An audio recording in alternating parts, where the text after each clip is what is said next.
All right, it's always hard to sit between an audience and lunch, but here we are. So, but I think that in many ways this is kind of the culmination or a summit, and we should be able to look over the horizon as to where we need to go. And, you know, building a civic agenda or a political agenda is easy to say, and I think we all recognize the importance, but it's very difficult work, especially when you bring a diversity of voices to the table. So we are going to have a conversation about doing just that, and thought that it might be helpful to share our own experiences in developing political agendas or civic agendas for our respective communities, or whether it's an ethnic community or a local community, and see what best practices emerge for us to then, as a group, take forward in developing an OPI legislative or agenda or political agenda. And so we will start with that. Is that good? Thank you, Thank you, everyone. Check. Okay. Thank you, everyone, for joining us this morning. I want to start off my presentation by saying something that I have been struck with over the years of my involvement as far as politics is concerned. And I'm not sure whose quote it exactly is, but it's one that's always remained very powerful for me. And that is, power is never given to you. You must take it. And what I mean by that is you have to make the investment of studying the issues, studying your community, and then consistently participate in the process 24/7, 365 days of the year. So I start my presentation with that concept and idea in mind. So my approach in the presentation today is to describe to you and recite the different ways that you can become involved with the political process.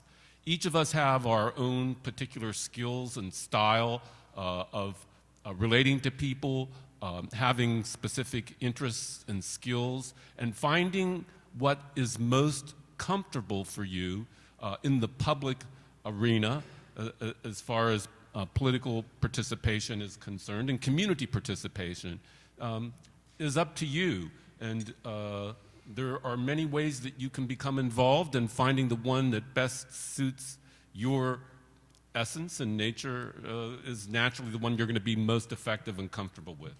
So I'm going to recite through, I have a list of 8 different categories or tasks or actions that you can take as far as political involvement is concerned, and we'll be happy to answer any questions afterwards. Let me start off with saying the most obvious one, running for office. That is no easy task, everyone, and you need prepare yourself in order to do that. Study the issues, develop a political and social network, and then understand how campaigns function and operate, raising money, having an organization, developing a message that it resonates with your constituents. You know, all those things are necessary in order for you to be a successful candidate. And it's, believe me, it's. I have run for office, and it's better to win than lose. Although I will say there's a lot and perhaps more to learn from losing a political campaign than winning. It's even not being successful in your election can still have a very powerful impact on you. And let me just add this final point as far as running for office. I suggest to you it will change you personally for the rest of your life. When you place your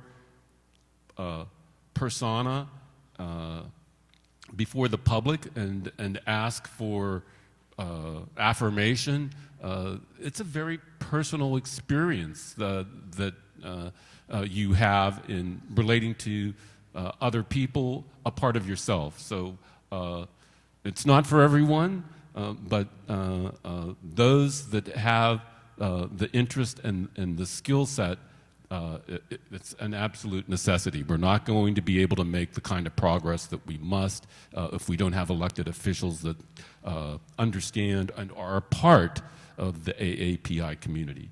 Second task that you might become involved with, that is volunteering for a candidate. Office staff, phone calls to potential constituents, raising money, conducting meet and greet events, having public demonstrations or going to political events and debates. All of that requires a great deal of effort and coordination and organization. So that is another way that you may be involved with the process as far as actual elections are concerned. It's really important, and all of you know and understand this, that we need to support and advocate our nonprofit corporations whose missions align with the AAPI community and values. And the whole idea of political participation is building the network and broadening your base in order to acquire enough support to win the elections. And you're not going to be successful if you don't understand the specifics of the community in which you reside and which you're going to be a part of advocating for political change. So understanding that your own community network through nonprofit corporations or otherwise, religious institutions also. I don't mean to leave those out, and those are important too. However the community structures itself as far as relating to one another is a source of information and one that you need to understand in order to be effective in the political arena. Another way and manner by which to participate is lobbying, and we've heard excellent reports on that today from the yesterday from the Toms and otherwise, and that need be deliberate and conscious effort organizing that task. And that includes not only elected officials, but also administrative government officials. They administrate the policies that are approved by elected officials, but sometimes they have the ability to change administrative rules and policies that may well adversely affect or may positively affect the AAPI community. So lobbying is very important, and in performing that lobbying, you want to come to the table with as large a group and interest network as possible. It has an impact. Elected officials are constantly aware of who the voters are, what their interests in, and who's coming to talk to them about what their problems are. They're not a smart politician if they don't have that kind of attitude. So lobbying is very important. Doing it in a way that is as broad as possible and representative of the community makes its outcome potentially more successful. There's other actions that you can become involved with in above and beyond actual elections or lobbying government officials. There you can, for instance, support or oppose a specific social justice cause or issue through community organizing. And that can take the form of, for instance, those states that allow and permit ballot initiatives, or above and beyond that, constitutional amendments to state constitutions, there are several issues that come before the public that you may support or you may oppose. And regardless, the same tasks and skill sets and tactics and strategy are employed for both. So keeping in mind what that you may become involved with the political process that doesn't involve a particular candidate. You know, other potential public policies and actions include statutes regarding voters' rights in order to organize for that, to advocate for greater access to our community to have the right to vote, the right to choose, or the restriction of it, either way, depending on what your personal preference is. That's the kind of issue that's become more of a higher profile issue recently, and these come and go, and understanding how you can become involved with advocating or opposing some of these policies may be the best way that you are able to feel most comfortable and effective in involving yourself with the political arena. The other actions or things you may do to become involved and engaged in the political process: donate money. And everyone wants that's involved with the political process. But there's more that can be done above and beyond money.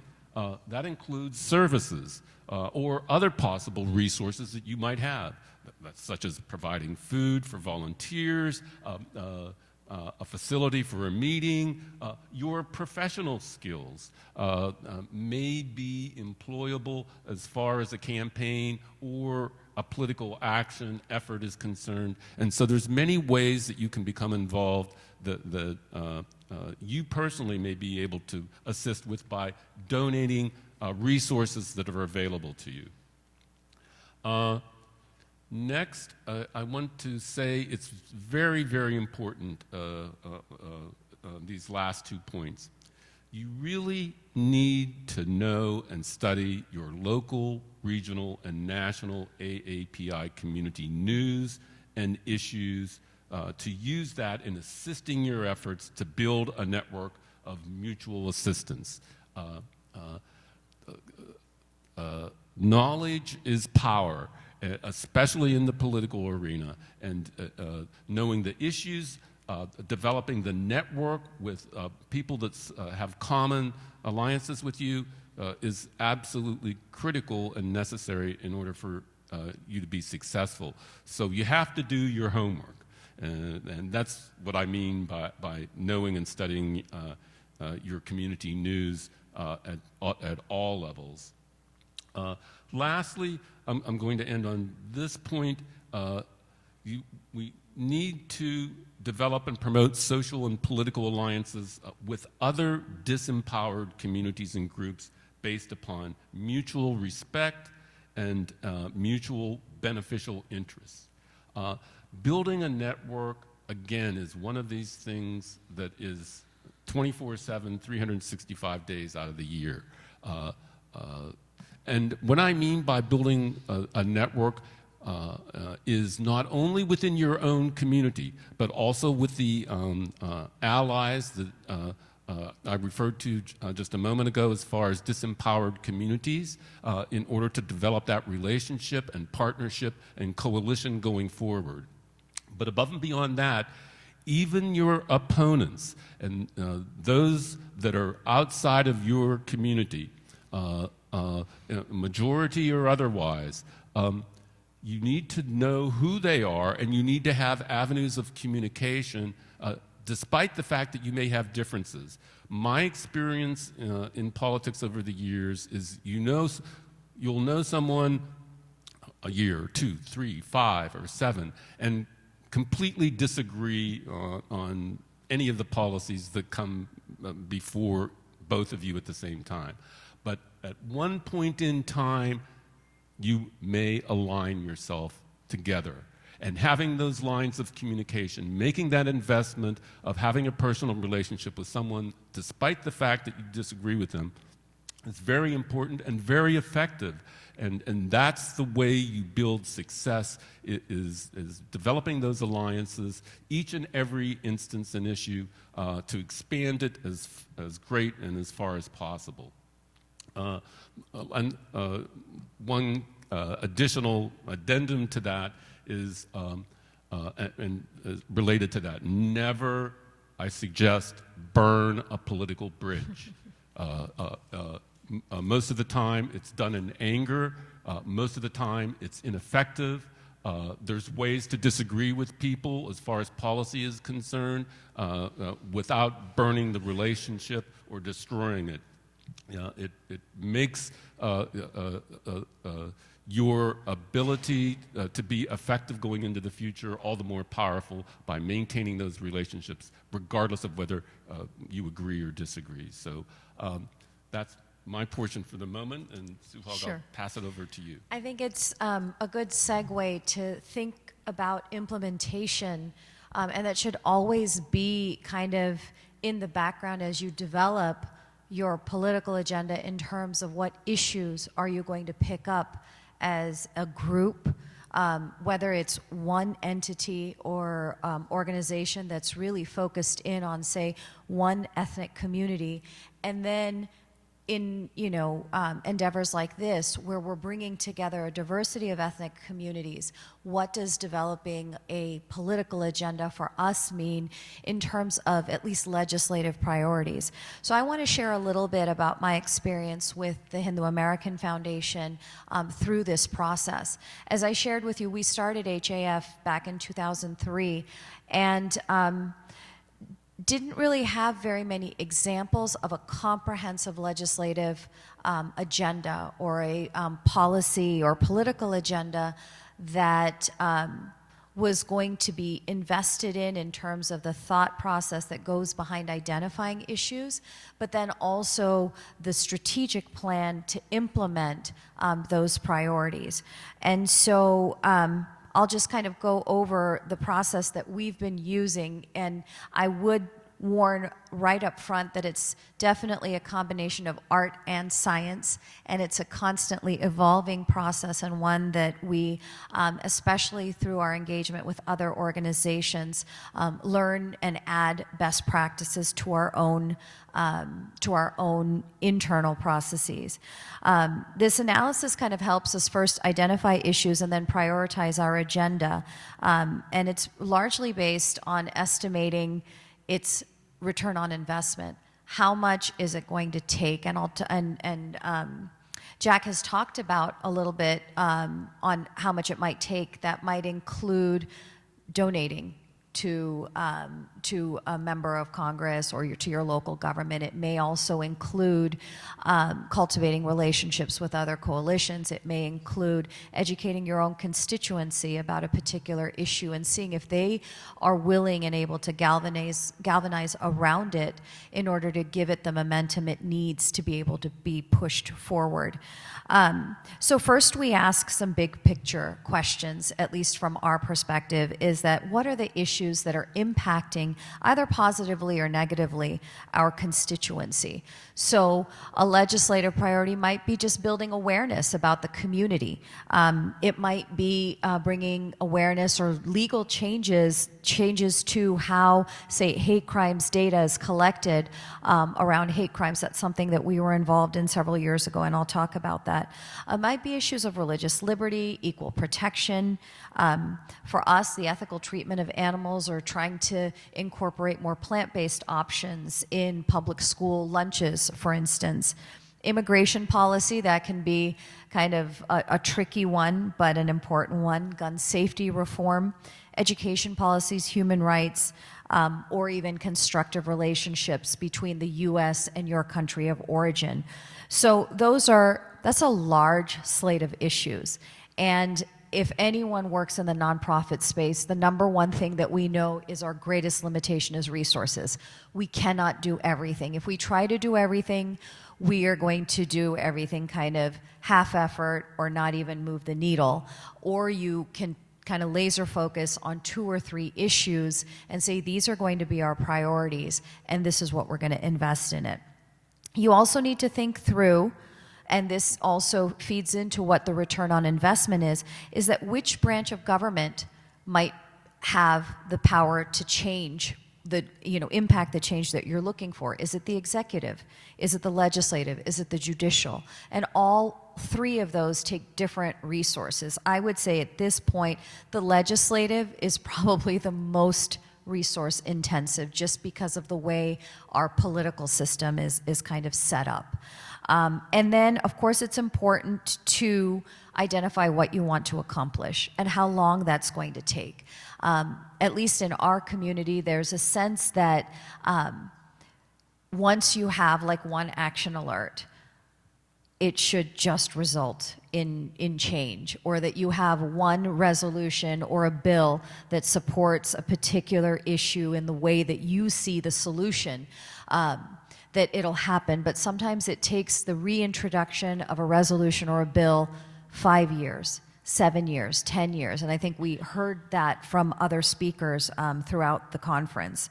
And then you also have to look at the outside. It's not enough to just have these kind of internal conversations. We may think that a particular aspect of the immigration system is a high priority, but is it on the radar of the legislative body?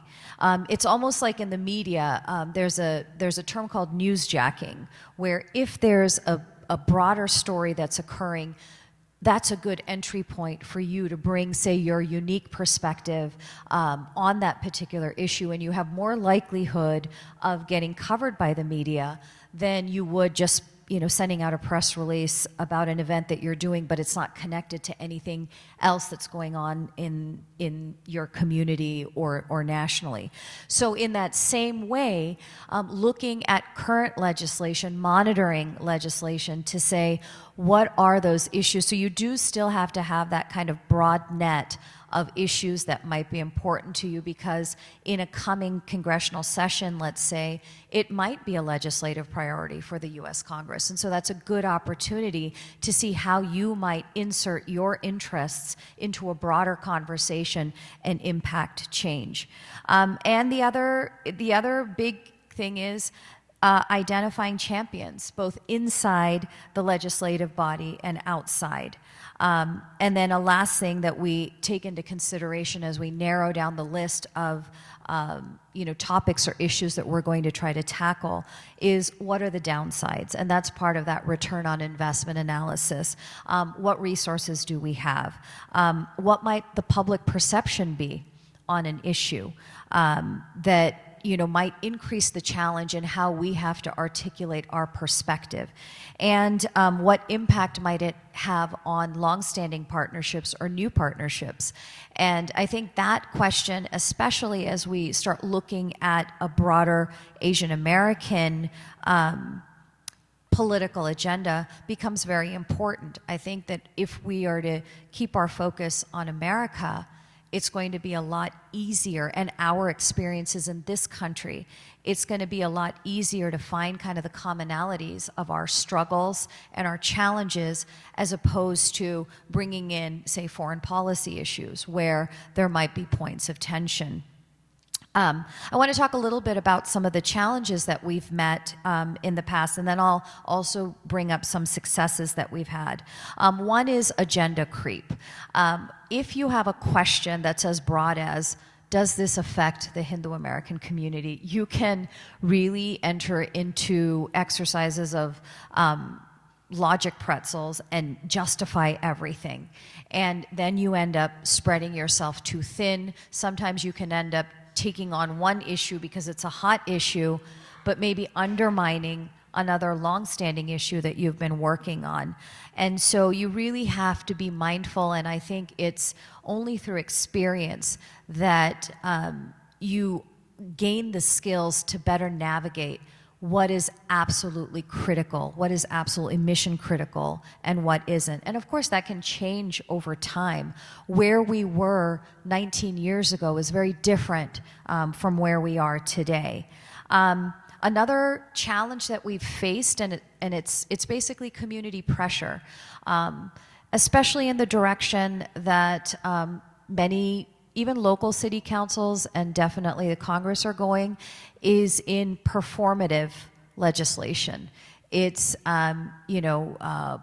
politicians trying to use the legislative process to score political points, to win elections, unfortunately, by making these like extreme ideological statements into the forms of resolutions to maybe please a certain segment of their base. But what that ends up doing is aggravating another part of some base somewhere. So, I would say that in our earlier days, it was definitely tempting to galvanize the community around these types of issues, but they take a lot of resources, they take a lot of time, and especially if you have staff, it can be emotionally draining to always be in a fighting mode about something that honestly is probably not going to go very far. It will maybe get a couple of signatories, but then it's not going to pass. Is it really worth wasting your limited resources on pushing against something or promoting something? And then I would say that one of the challenges that we've really learned from over time, and I don't know that we've mastered it yet, but it is underestimating or not considering intra-community dynamics, or inadvertently creating fault lines within our constituency. So what are those different fault lines? There's political diversity, especially if you're a nonprofit.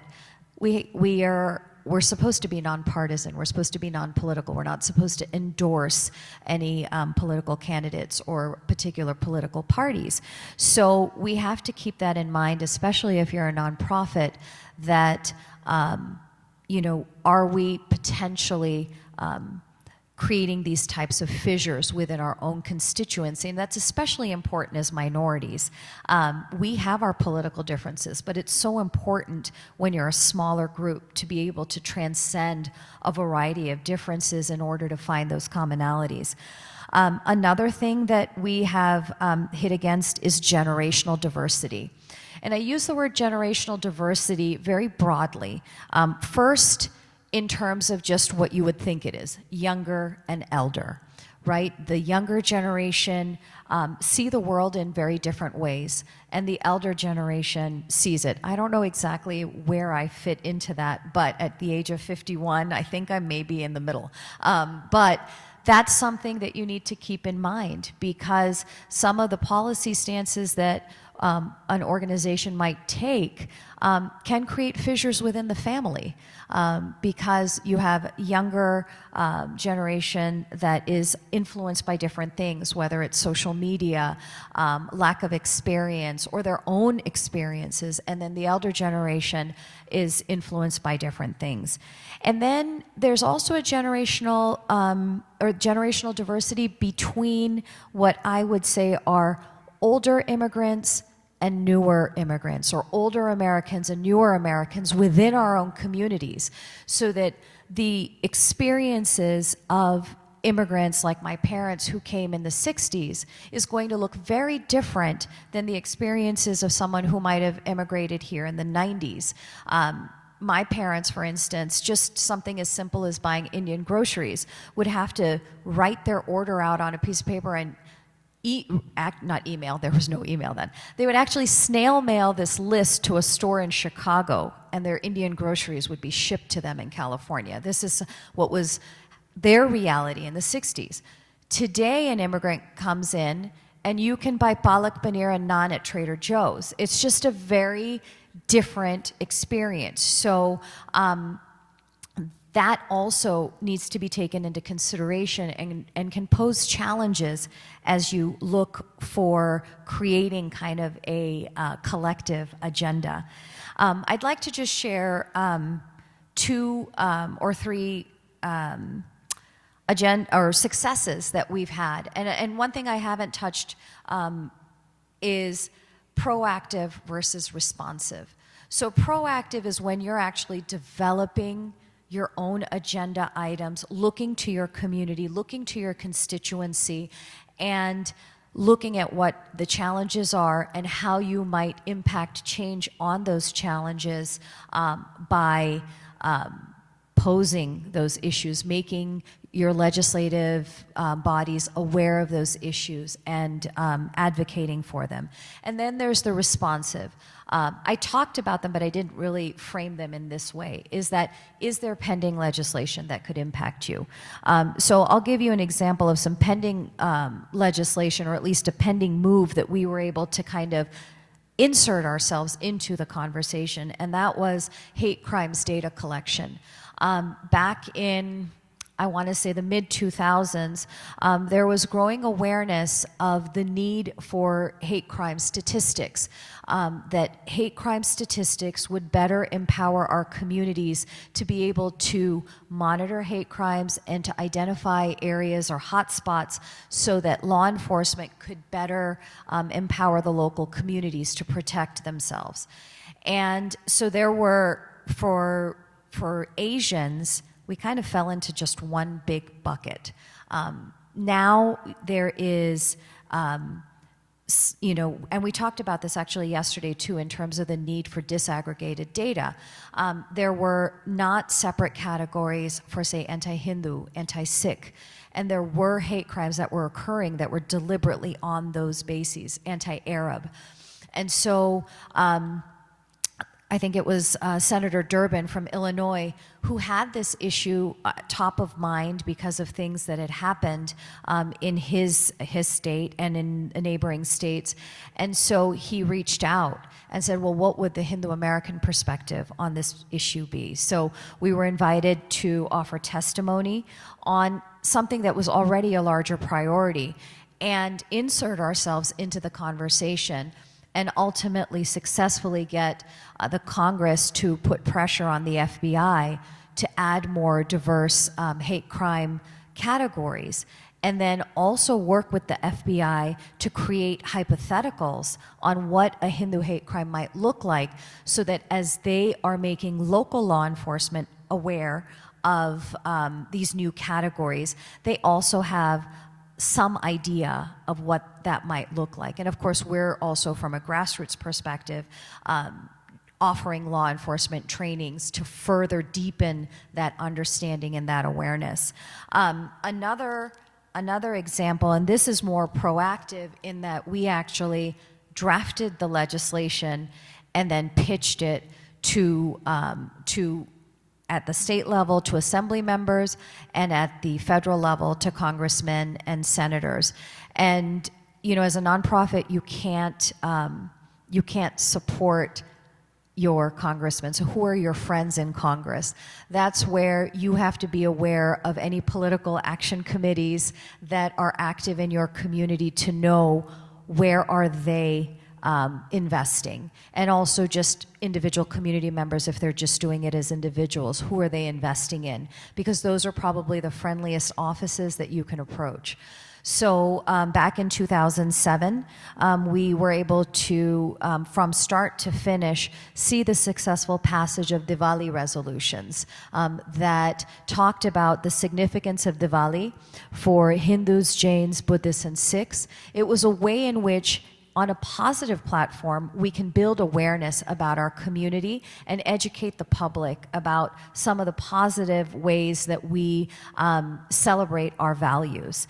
And then in 2013, in the state of California, we approached an office about a Hindu American Awareness and Appreciation Month. And now consistently, since 2013, California has been passing a proclamation that talks about the contributions of Hindu Americans to the state as well as to the country. And then there's the community galvanizes around that month to celebrate celebrate events or social service events, food drives, and all that sort of thing. And I know that that's happening in the Asian American community as well. But those are two examples of how you can proactively push your legislative agenda, and then also how you can kind of hook into maybe broader trends.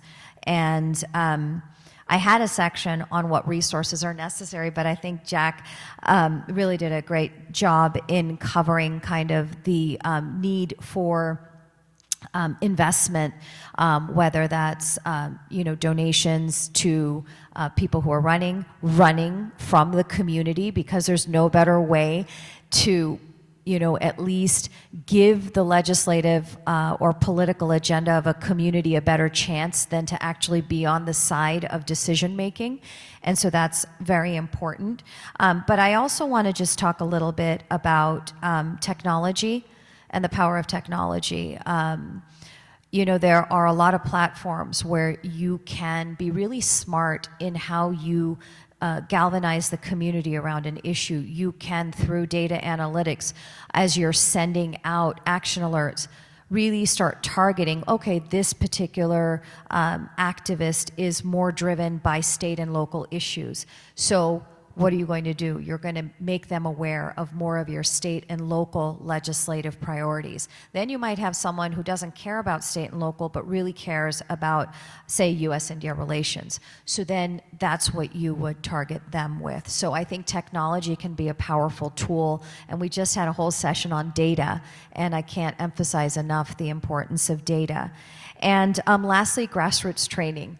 We are still a community of new Americans, and so we oftentimes come from countries where this sort of active participation, there might be voting, but that participation ends with maybe voting, maybe it extends to protesting, but it does not extend into actual advocacy, where you identify your legislative priorities and then actually go and talk to policymakers to say, hey, we want your support on this. So grassroots training is also another area for investment.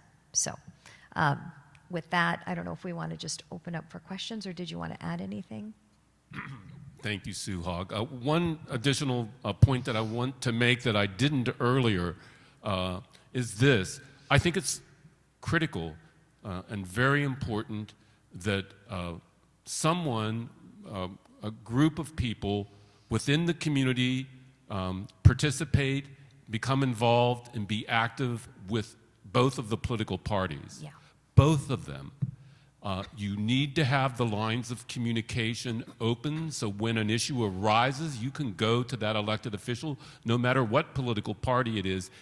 You have people within the community that understand the intra-party dynamics that's going on, in order to advise the community at large as to what a particular candidate might do or the party's position on a particular issue is. It's invaluable, and I'm a partisan that's blue, but I have learned throughout the years that it's critical and important that both parties have active community members as a part of them in order to effectuate change and defend and advocate for the interests of the AAPI community. Thank you. Thank you. That's a really important point. At this point, we'd like to just turn to the audience if you have any questions. You have very well covered the whole ambit of the requirements in a legislative process in which we can advance our agendas.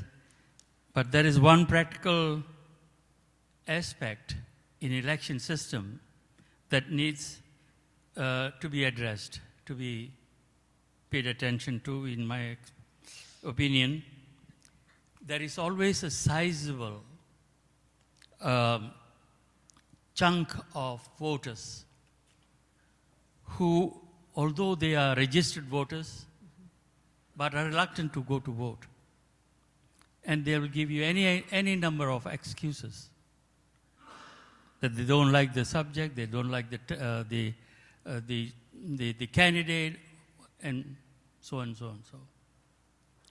But I feel that when we leave here, we should take back with us an action item.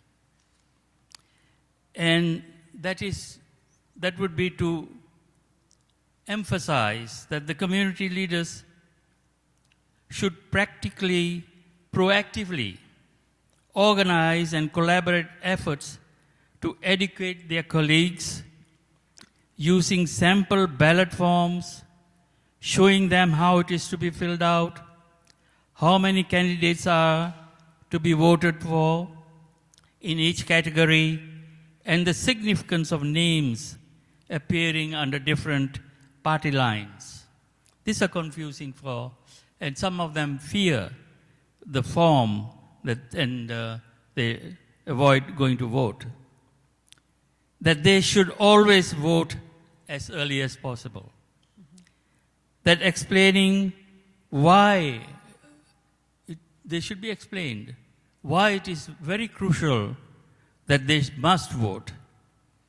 And that on the date of the voting, that they would remind each other to go to vote and if necessary, provide transportation to each other to help to go and vote so that their numbers and can make a difference and that they will make a difference in their voting numbers. Yeah, no, I think that's a very important point, and I had a sidebar here in that there's, at least in the Indian American community and the Hindu American community, a lot of confusion and fear by our institutions that we're a 501c3 and therefore shouldn't be involved in anything political. And I think as community leaders who have been involved in the political process, it's incumbent upon us to educate even other community leaders that are not in this arena that even as a 501c3, running a voter registration drive is not political, and that it's our responsibility living in this country to vote, and that we are equal participants in this democracy. But I have found that many temples, for instance, are hesitant to hold registration drives. They're also hesitant to even invite their local elected leaders because they think that maybe they are violating their 501c3 nonpartisan status. So I know we've worked on that. We probably need to create some sort of toolkit because it's usually one-off conversations where a temple or a local organization will call us and ask for advice, like, are we allowed to do this?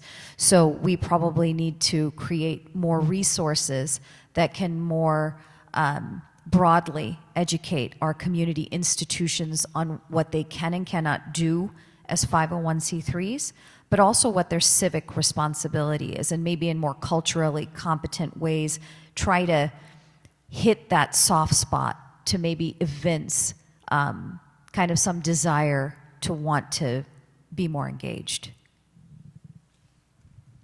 I think that's an excellent point that you make.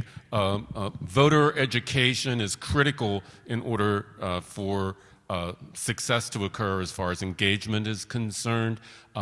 AAPI Vote, who made their presentation earlier today, specifically focuses on that educational piece that's a must. You have to have the network and you have to understand the issues, but then you have to educate the constituent and the community in order to have them be effective, as you just suggested. And in this day and age of more and more attention and focus on voter rights legislation and policies and matters involving participating in our government and elections, it's all the more critical that the common everyday constituent understands what's going on, and our community, AAPI community members understand too. Another question? I totally agree with you, Jack. One of the things that I have noticed, and especially with the Indian community, for example, when I was running for state representative back in 2019, right before COVID, most of the feedback from the community was, why do you want to rock the boat? We came here to make money, let's make money, leave the politics to the others. We have to educate people that when we say, oh, the government is not doing this or not doing that, and they have all sorts of gripes. What I tell them is, look, if you don't participate, don't blame the government. Stand in front of the mirror and blame that person that you see. For that, I think we need to educate people that, look, we have to participate. We have right to vote. We need to exercise that right. We need to be vocal about things and stand up for ourselves. And especially with Indian community, they have not learned their lessons. They have been kicked in Africa, Tanzania, Kenya, Fiji, wherever we have gone. It's because of our attitude that we should not rock the boat. And that is why we have been kicked around throughout the world. The point I want to say in response to your statement, Rahman, is there's more involved with being a citizen of the United States than making money. There's your family and their education. There's your family and health care.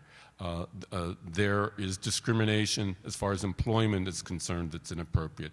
There is violence that's being perpetrated on the AAPI community and others that cannot be ignored, and you cannot build a shell and be successful financially and still serve your community or still protect your own family. So your point is absolutely correct. I agree with it. And at the end of the day, if we're going to change how the United States society and government treats AAPI the community as a whole, I go back to the first comment that I made when I started the session here. Power is never given to you. You must take it. And that means you have to work for it each and every day through the process in order to advocate for your community's interest and policies. Thank you. Hi. I have actually it's a question, and I also, because as a leader of our small nonprofit in Anchorage, in Alaska, our Pacific Island, Asian and Pacific Island community, it's growing huge in Alaska. And right now we're facing with some issue of educating our people to come out and vote. And we're also facing with some issues on, I think there's reasons why some of our Asian and some of our Pacific Island communities are not coming out and speak out because of their legal status and that sort of things. And I can understand that. My thing is that right now at this year, we finally have a Pacific Island seat in a seat of an executive office in our mayor administration for Anchorage, which is the biggest city in Alaska. And we're having issue with the assembly politically against the mayor because of who was there before as African American, and then the mayor have a Pacific Island. First in I don't know how long, we've never have an Asian or Pacific Island sitting in the executive office. But the issue that I'm having is I need to educate my people so they would understand that there's a fight going on here, that we cannot, if we cannot come out and speak and toss your vote and register the vote, we will never get anywhere. Because as huge as we are, I can see that in July 4th, we came out to celebrate the July 4th celebration for the city, the half of the community was our Asian and Pacific Island. And that's just not the half of us that were participating. There's more that were just audience, you know. So I see that when I go back to Alaska, we have fundings that come into our state, and we are looked down to giving those fundings by the state and the city. And if we cannot get any fund to educate our people, there's no other way that we can reach out to anywhere else but have fundraising in our own community. And I'm glad that I'm here in this midst of all of our Asian and Pacific Island, because I think I'm in a family that where we can reach out and say, hey, we need your help so we can educate our people up there in Alaska. We really need to have some people in our representative seats in Juneau. We need to have our constituents from our own Asian and Pacific Island to speak, to be power, to be assembly member, to be member of the board in a school district. Everything is just falling apart because we don't have the voice.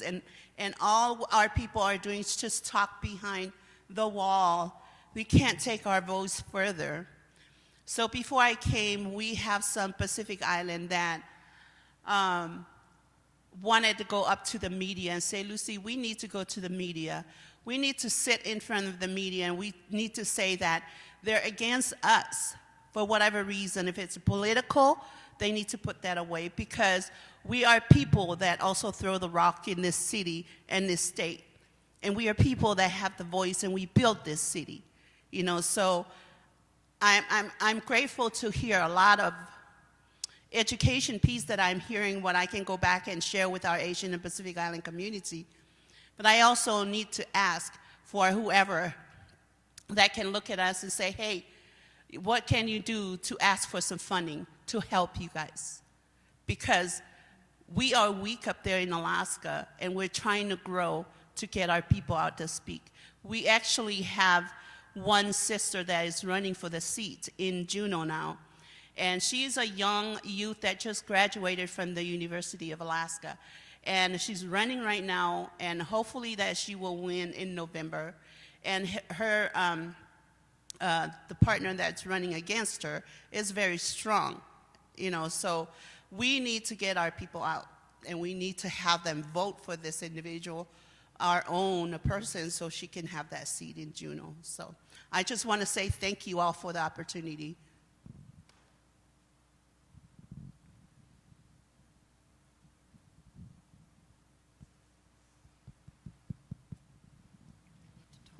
Close to the mic. Hello. Yeah, I just want to. I'm actually a newbie in terms of getting involved with political and civic engagement. So I feel like I'm a new kid on the block. I'm learning from everyone, so I'm happy about that. But from my perspective, that from my own side, I feel I'm not very interested in voting. I just do it as an obligation, and all I care is just the top of the ballot. I never look down ballot. When we look out all the people we're supposed to elect for the local positions, I know nothing about them, right? I look at the judicial system, oh, whoever is incumbent, you know, we just vote for them.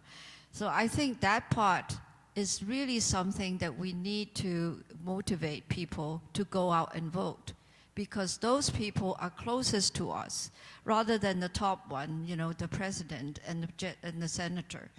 I feel this is one thing that we lack, and I want to kind of generate a common political agenda for our community, to give them a reason why we go out to vote, because these are the things we want to propose, we want to see that would benefit our community.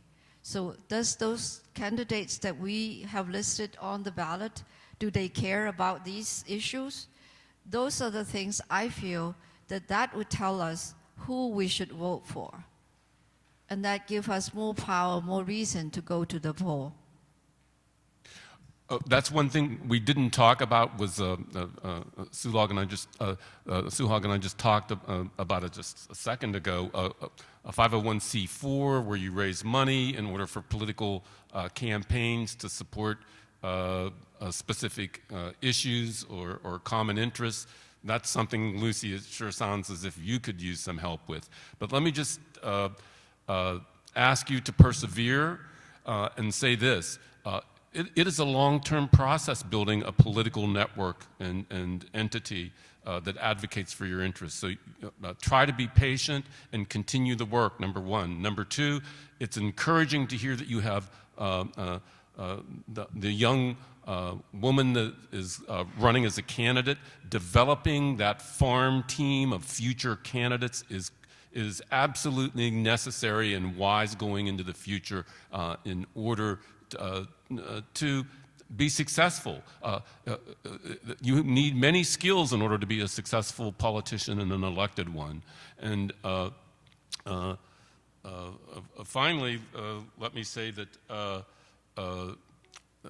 as far as elected officials are concerned, being successful with elections are concerned, developing allies above and beyond your own community. The Native American community, I see in reading the news that you have a unique opportunity in Alaska this November to elect the first Native American woman from Alaska that I think is very powerful. And building those allies and alliances that have natural common interests that, with us is smart and effective.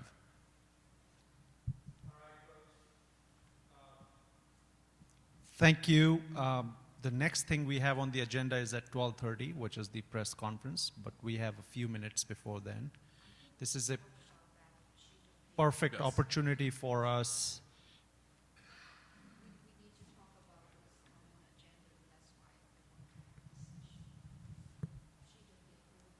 Okay, you want to talk about that? Okay, so we have about 8 minutes. So I presume you all have received a draft of the statement concerning our common and unified goals. And again, that's a draft, and it's very broadly stated in order to incorporate all our different communities' interests that are common to us. Public safety, education, representation in government, in the business community, public safety and violence, education, becoming part of the curriculum of our educational institutions, so that the majority and other communities that are not AAPI understand the history of our involvement in the country and our contributions that we've made historically to help build America as to what it is today. So please take a look at the statement, and we are open to amendments, revisions, additions that you think would fit into the concept of what we're trying to accomplish. Suhag.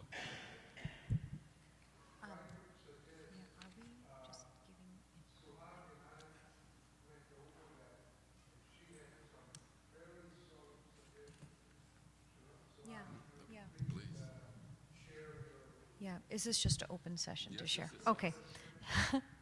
Yeah, I think that, as I alluded to, finding those common goals is going to be, I think this is a great start.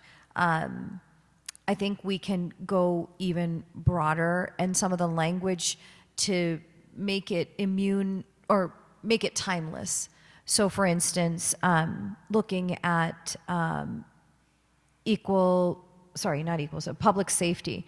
Right now, it's the hook there is the pandemic, but the fact of the matter is, as we've heard from the judge yesterday, or from others, that violence against the Asian American community is something that's been a long-standing issue. It peaked with the pandemic, but that way we kind of immunize our statement from what's maybe going on that's making peaks, and then we can address those peaks. But if we just talk about we need to advocate against the harassment and violence against Asian Americans, then it doesn't matter whether it's in a peak or a lull. It remains a constant priority for our coalition. So there's probably small things, but I think this is a very positive a start.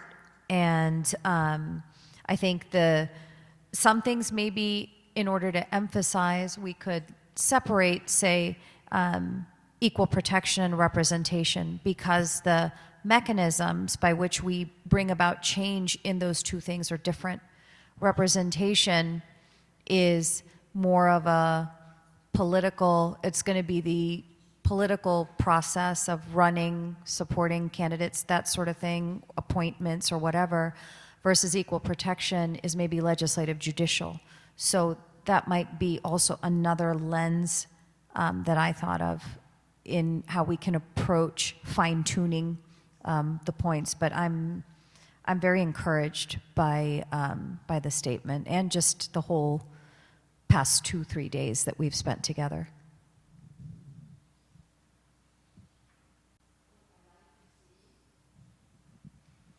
What I like to see is to use the time we have left of this conference to come up with the language that all of us in here are interested, invested in it, and say this is good enough for me to bring it back to my community, and I would sign on to this. And it becomes like an open statement that we can get more people, to sign on with this, and then as we gather more signature, we gather more organization support, then we can, broadcast it. And one of the hope was that we have a press conference here, which we haven't get enough press people in here to listen to us, what we are going to do, and hopefully, to bring it out to the public. Like Aziz suggested that we should actually, write to different, or if we know any journalists that work for the main paper, that feed them that information. This is what we come up with. This is what is important to us. And just to streamline it.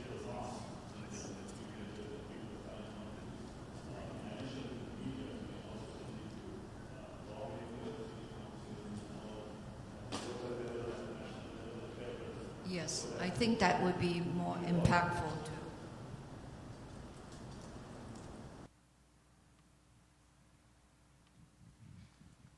I think, in my opinion, it needs a little better discussion. For example, advocating for implementing Asian American studies in the school districts. I've been a superintendent of schools. If you tell me implement it, I would not know what to do with it, because there is no body of defined Asian American studies with particular objectives. So my friend will have to tell them what we actually need. It's a good idea, but it has to be focused. What to tell them, how to implement it. No, what to implement it. So just an example, okay?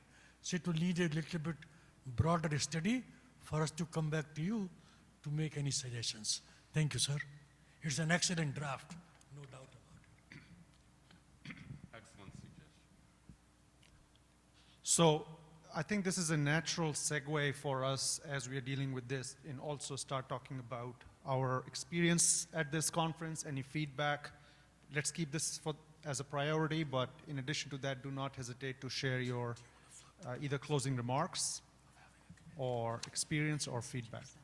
Did I see a raised hand? Hi, Pei, okay.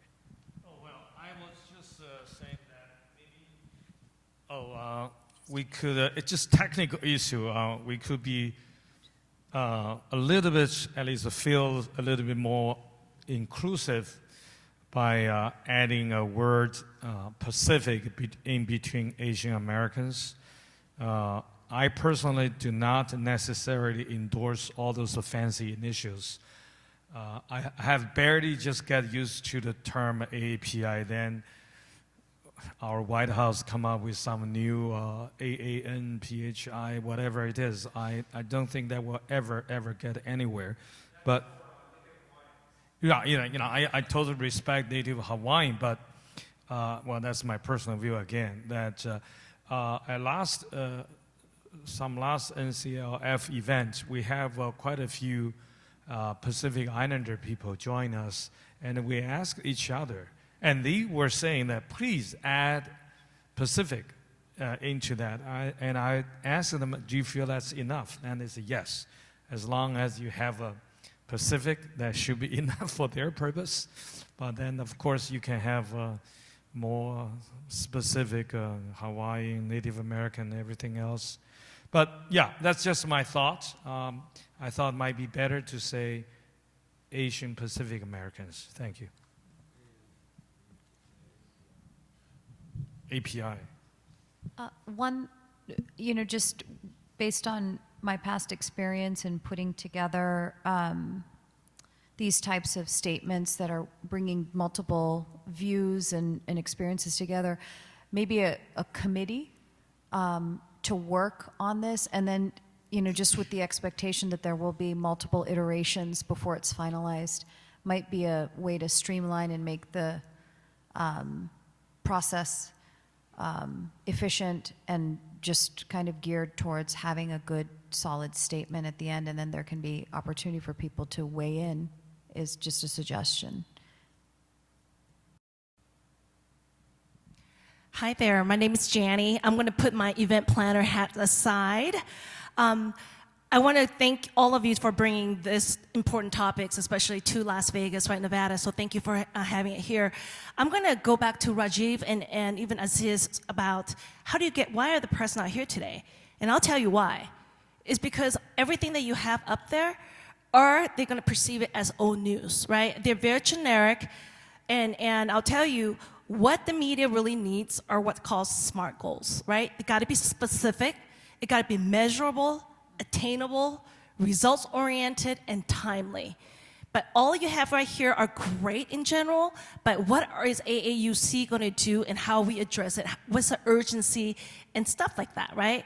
We are in September, and I'll tell you, the only months the media really care about, I hate to say it, is during May, because May is AAPI or AANHPI month, right?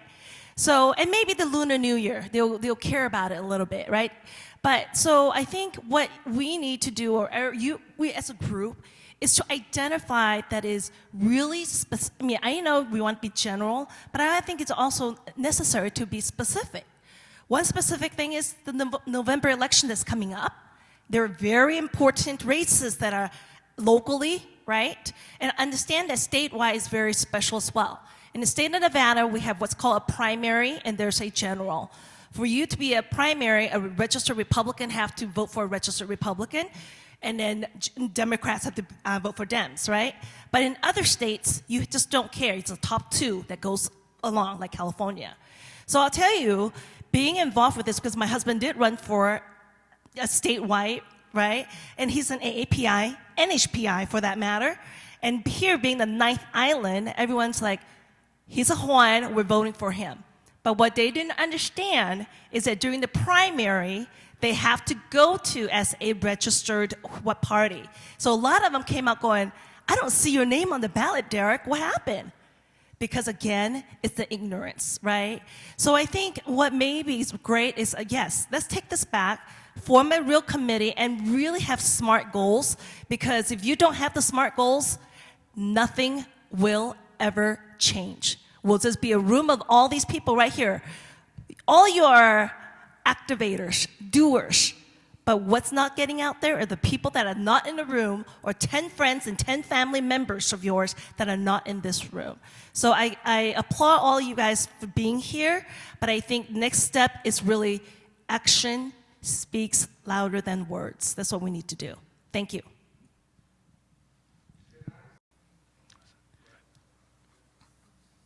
I would like to take on what just Janice say. Actions speak louder than words.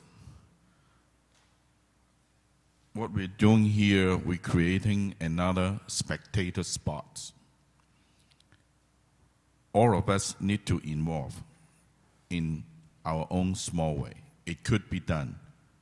Maybe I'm too impatient. When we're doing this, remember you hear Councilman Anders Phone share his attack like 2 months ago. Respond to this, our own Congresswoman Jackie Spear call a call to action town hall meeting. And then what I'm doing is she asked openly, can we work together to stop doing this? So I stand up and just tell her, Your Honor, as of yesterday, we already formed the San Mateo County AAPI task force I put together.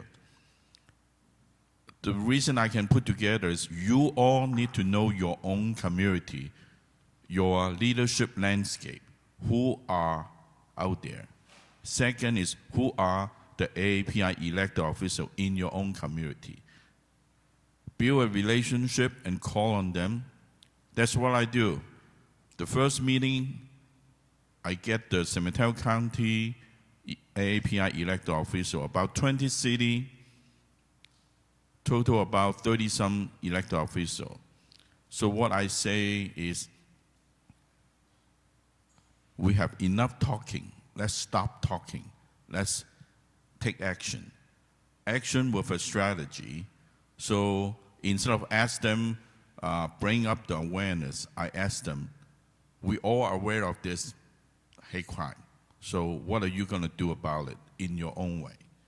So I ask everyone who leave that meeting and live their own commitment. In the next 3 weeks, in the next 3 months, what I'm going to do about this specific subject matter that are concrete, measurable, big or small, doesn't matter.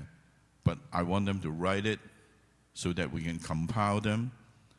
And I only use $159, subscribe a 1-year database called Community Box, which be able to have a directory. I call it a power directory. First is the elected official. We hold them accountable. Second is connect them with each of the issues, from public safety, mental health, education, get out to vote, which is the civic engagement, and then the economic development. And let them sign on, and they commit to whatever that area, and formulate this as an action item. And I only throw in maybe a box lunch meeting. The next thing I have the DA's office, I have the police chief calling me and ask me, can you put the community leader together? Not the talker, but the one who really want to do something. And you know what? I don't even need to put up the money. The police chief told me, I have the facility, I will buy lunch for all of them if you can call that meeting. And the next few days I'm going back, I'm going to sit down with the police chief to do a planning of the forum that he asked me to help him to. And I believe you all connect with your own community. And I can share with you my tactic, my strategy, and I can even help you to put this together if you want to do something with your own community. And I like what Lucy just pledged. I would like to help them connect those resources.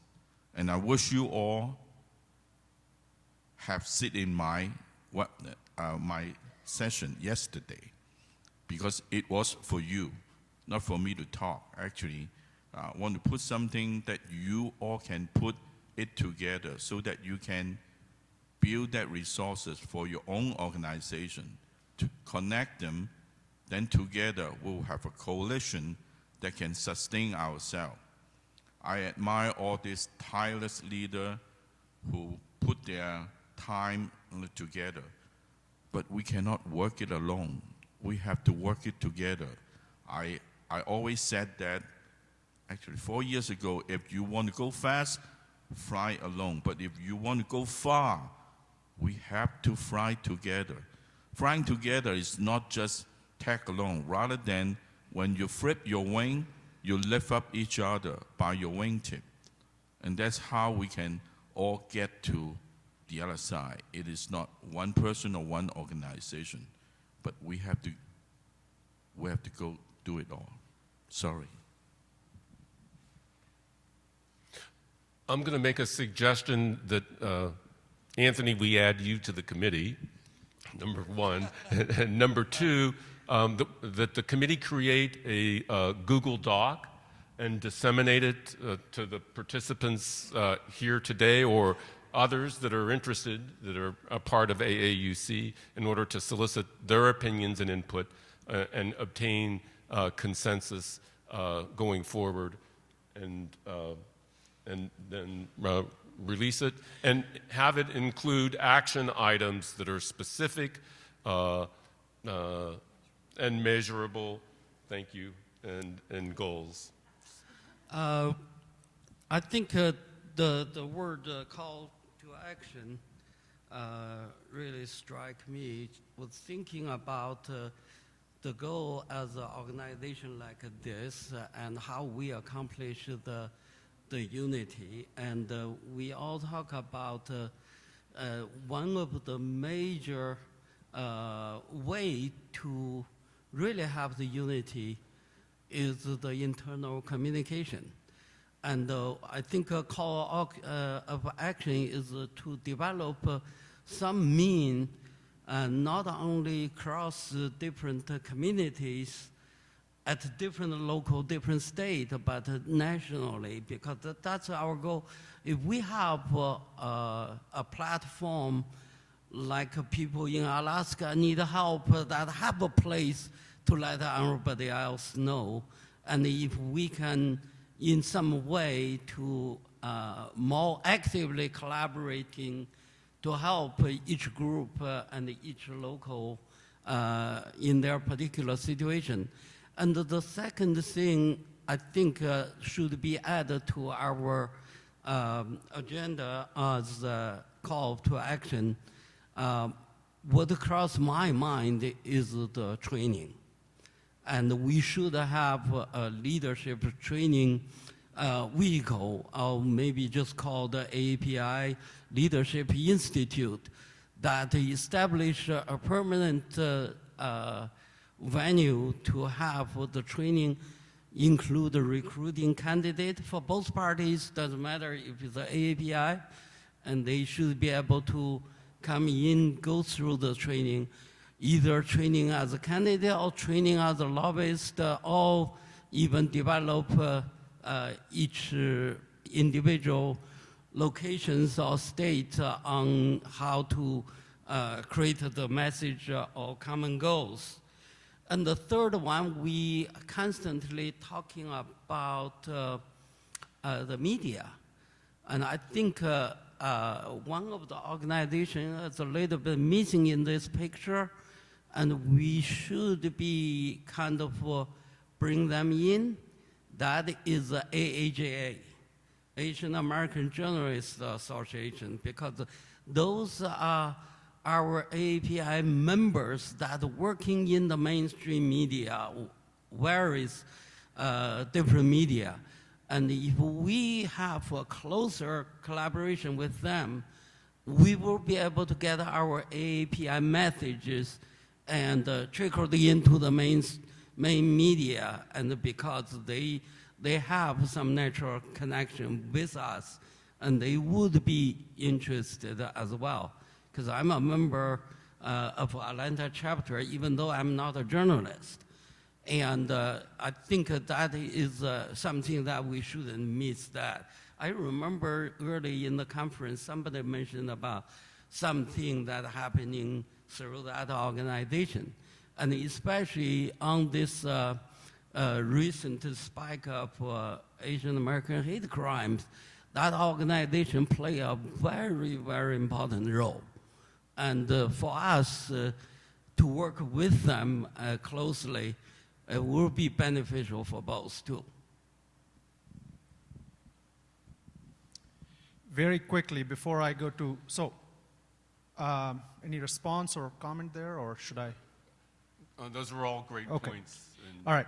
So before I go to Anthony on one of the topics that Gary raised, South Asian Journalists Association, what about them?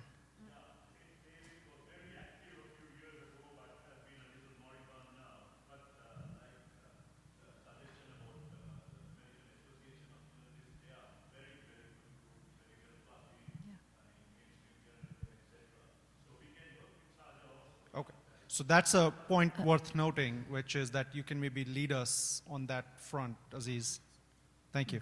On the second point that you raised, Gary, about leadership training, can I have Anthony comment on it quickly? First, let's not reinvent the wheel. If you want that kind of training, look it up first from your own community. I believe there's a lot of those leadership training that are top-notch in the country. From DC, from California, it's already there. But you have to tap into those networks and then connect. Just like media. I used to work for the African American community and the Hispanic. That one thing I learned, they always tell me, Anthony, they're talking to their own people. What does it help if we only educate our own folks? We need to get our story not just to our own people. We need to get on the mainstream in order for them to understand. So we might have a longer journey because at least we have to educate ourselves first before we can give a unified message. Well, CELUSA has a national program, Civic Leadership Development, with a moral compass. And then the tertiary goal is to build a coalition among API and beyond. But we do have two grant programs currently, Civic Leadership Forum grant and also Civic Internship grant. They are all national. Check our website, look at our guideline, prepare yourself to be fundable for next year. But I strongly encourage you because if you want like candidate training or leadership training, there are some wonderful organizations between DC and California. You can just Google and look it up. If you need some help, contact me. I'll send you some information. So you can send the candidate to the place that can be trained so that they will not just charge up to the battle with a heart without all this ammunition and become a casualty. Thank you. Yeah. And they do PCCC, and they conduct training on webinar. One is coming up on this Thursday. This organization is for people of color, and we fit in there. It's free, and they have professionals that give the training. I have attended, except at that time I had to come to Vegas to attend the training. Now they are doing it on web. Thank you.